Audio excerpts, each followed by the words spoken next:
I'm super excited today to meet up with my buddy again, Craig Quilter from the Kilted Sawyer, the guys that helped us build the dovetail cabin up in Bunyan. And I'm here in Utah, and he's gonna show me how to run his Wood-Mizer LT40. And I'm here to help him out because these guys are making custom D-Log siding for an old refurbished building. Yep. I wish I had time to go see it, but I know he needs help. This guy's got 18 pallets of this stuff to make something new, something fresh. Stick with us. He's going to show us everything we need to know. Good buddy. Some sort of white oak, and you're going to be surprised. This log is on the sapwood.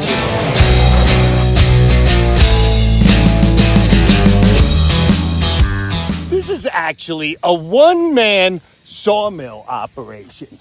And if you look at the amount of wood that this one man cuts and the projects that he supplies for their custom building that they're doing up here in Utah, it's extremely impressive.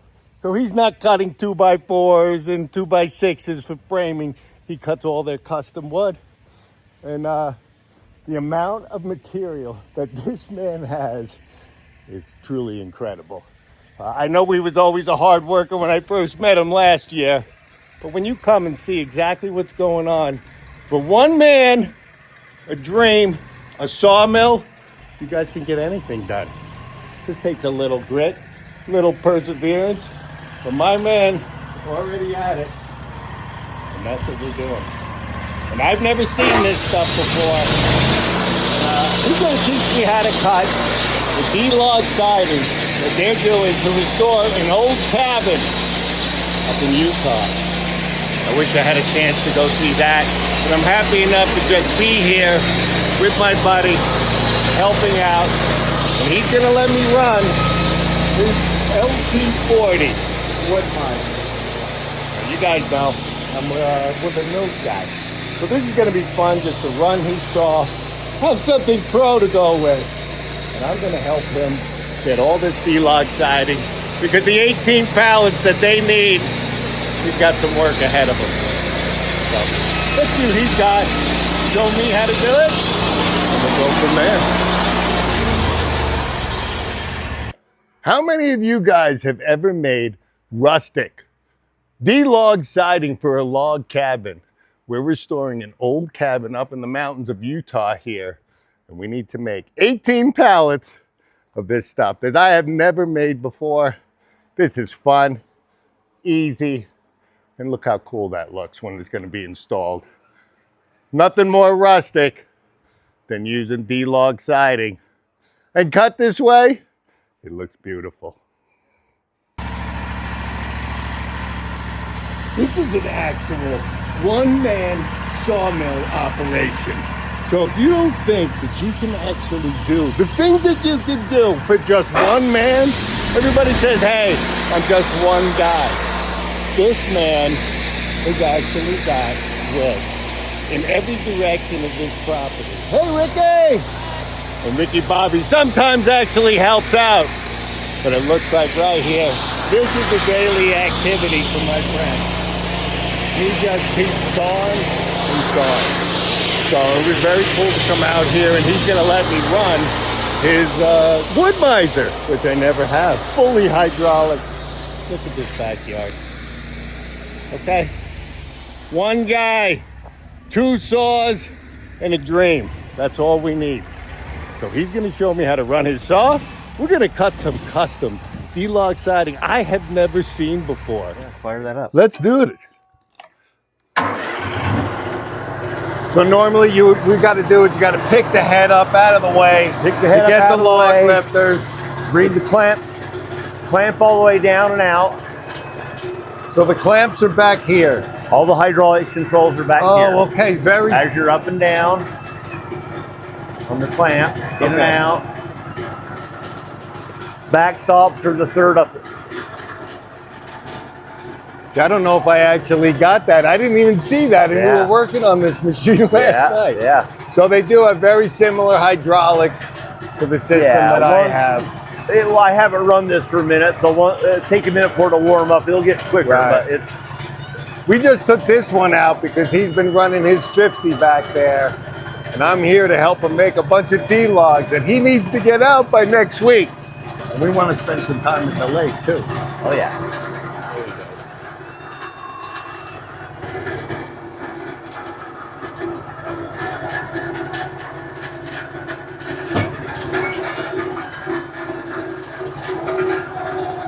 So what we're going to battle with you is having the short logs.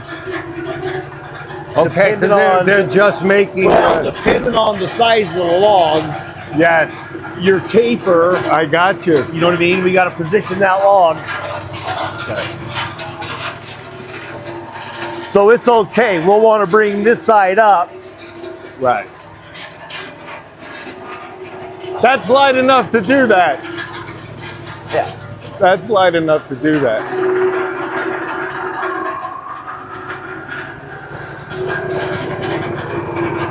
So to actually get up, so you're going to just pin in there. Are you doing this by eye? Right now. Okay, so I actually had it wrong, and I actually never saw him cut a piece, but the piece we cut off is actually the dunnage waste, and I was thinking that was going to be part of the D-Log siding. No, you see, I put that. I know. I put that check up, so I'm sorry to get rid of it. So really, at the end of the day, when he flipped the log, so we did a 90. We're not actually, however that taper cut is, you're cutting 6 inches across the top. Yeah. And this is really going to be our D-Log piece. Yeah, I'm just. That was my confusion. I got you. Yeah. So it was confusing even for me standing here, and I've never seen a piece of this. So yeah, you're just cutting off dunnage. We're going to cut off dunnage. We're going to flip it with cutting the tops of the logs, and I don't want to take too much off of this first. And then have a have not. I understand you're setting up. You're setting up the finished piece, and this is your waste. Yes. I thought our last cut will bust it in half for 2 pieces. Perfect. I'm glad I'm seeing this live. So you're just gonna have to go with your eyes. So you're gonna have to drop that down. Can't we drive forward a little bit? Yeah. Drive it forward. Right there. And when you turn it off, when you're in neutral, you always want to make sure this is always down all the way off. Yeah, and then because it clicks up, it's gone. Got so you. Always make sure that's down. And right here, that's your line. That's your. Yeah. Better than that. Yeah, better than that right there. Like that. Okay. Yeah. So I bring it back. Once the band goes past that rail, you're on the strip. Okay. Got you. Your plant's going to want to be lower than your bars, your backstop. So right. When you want to touch it, then okay. Now you just want to make sure you're good and tight still. You know what I mean? You got to get a feel for it and make sure you're tight. But you don't want to be too tight. You don't want to be too tight. You're moving the wood. Okay, that's what I'm saying. It want to roll that up. clamp's powerful enough to move that. That does on mine too. Yeah. So to engage.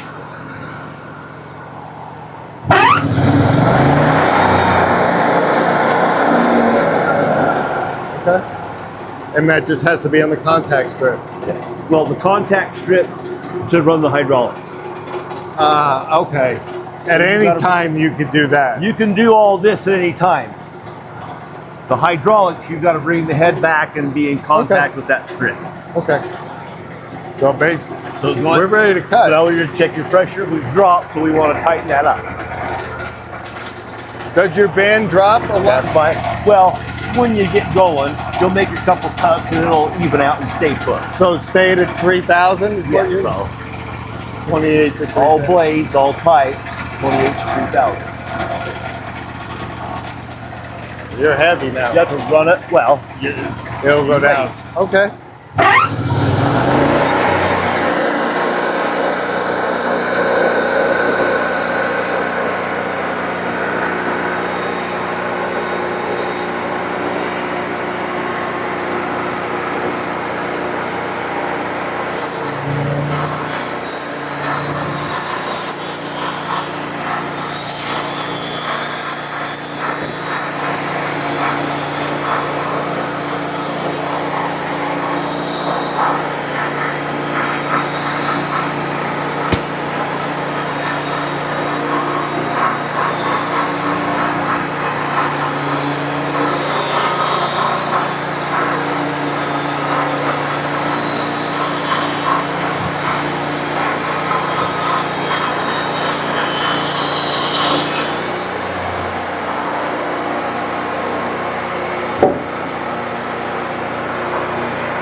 Jason, turn the gas off.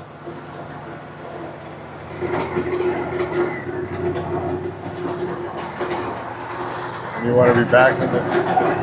Now you're on your. So there's no real speed control in reverse. It just comes at you. Yeah. All right. Yeah.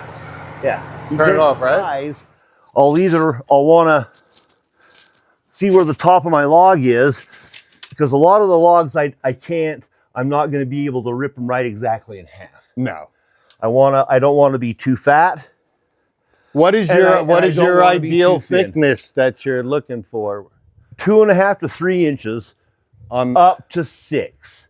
Okay, so the minimum. So we're mimicking a siding look that is actually the original structure was built, I believe, in the 40s. So the siding and the walls are the same thing. Yeah. We're trying to mimic the newer structure to look the same. So we're doing You're making it rustic. fatter. Yeah, we're making it look the same. That's the beautiful part about making your own custom stuff in your mill. So in actuality, you could just kind of find your short side where your wane is and be 2.5. So I'll come to my short side and off my deck, you know. So I want, 8.5,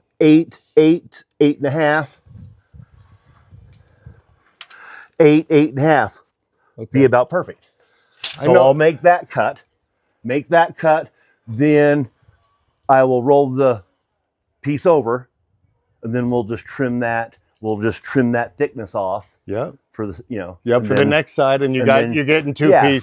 So I'm more focused on getting 2 super good pieces instead of 4 so-so pieces. That's probably better off. And then whatever the waste is, it's not waste. It'll go. It's somewhere it's gonna go to work. Yeah. So for you, it's more about speed. You got so much work to do that. No, I've got deadlines. He's got deadlines. So is it last question before we rip at it? Is it imperative, or do you even? I know coming up here we're pretty square. Yeah, no. But do we square it? Nope. With how your eye, I trust your eye. Yeah. So it's not like I'm doing a finished 12 by 12 or a finished 14 by 14 where I have to make sure I'm I mean, in the old days, that's the way it would be done too. So mimicking it. If you're if you're true with your the mill, it's going to be square. In fact, well, let's right here. But I guess the question I asked, it's not imperative to sit here and square this slab. No, for this application, because of the siding not being for this so application. different. Yeah, not for this application. Our that main goal. It fast. Our main goal is hitting a consistent 6. Yep. So here's the guess. I got you. So all your siding needs to be. That was our guess. Right. So though it's not perfect for a cant, it's perfect for this application. It's close. Yeah, you know me. I'm a stickler. You know me. Okay. But if you want to keep squaring every single piece, I won't hold it. No, if I could get really close and not have to add that extra I need you to cut more than 6 today. 6. I thought you said 4. Isn't this 2 right now? This will be 2. That was awesome. So we like that 8.5. Go to 8.5. I know. There you go. It's actually opposite of my. There you go. Are you good with that? So when you do your 6, you could probably maybe go a fat 6 based off what. Okay. So we're already. I knew this mill was close, but the 50. I mean, I'm within 1/32 on the 50. I got you. But it could be me, how I'm looking at it. Well, yeah, you're a little bit taller than me, so you're. Don't give me that. Fighting over a 1/2 inch. We're good to make the cut. Yeah, 8.5.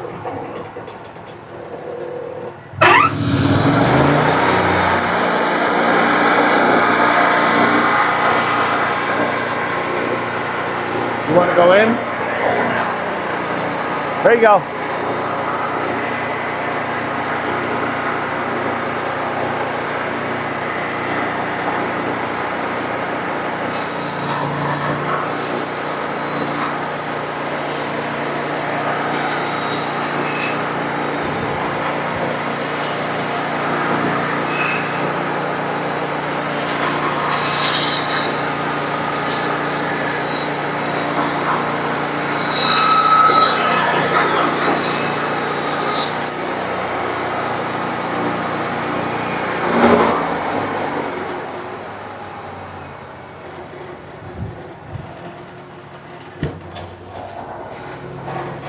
going to work on the way home. Holy shit, where's the brake?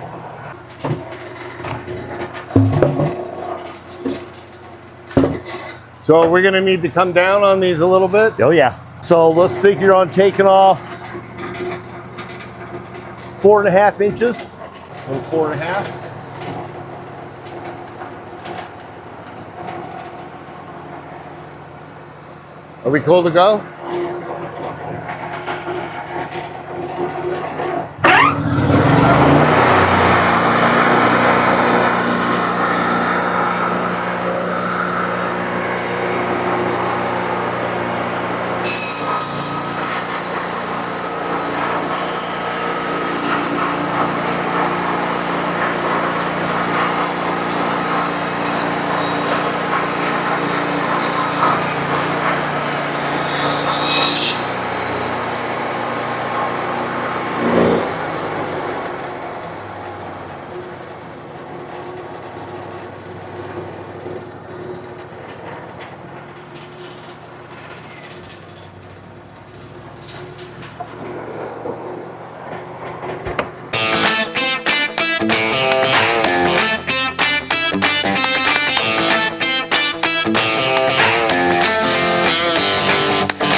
I really had a great time here at my buddy Craig's house. And this was a hard video for me to make because I've actually never made a video out without my partner in crime, Jason. So I'm trying to film it. I can't even work a phone, no less a camera. But learning to do something new, seeing what my friend has going on out here was truly special for me. So if any of you guys are at the end of this movie and actually still watching this, give us a thumbs up because I really just wanted to share my experience out here, and that was the best that I can do. Leave me a comment if you think I did okay. Next time we'll get you one going, and Jay and I will be back. See you guys.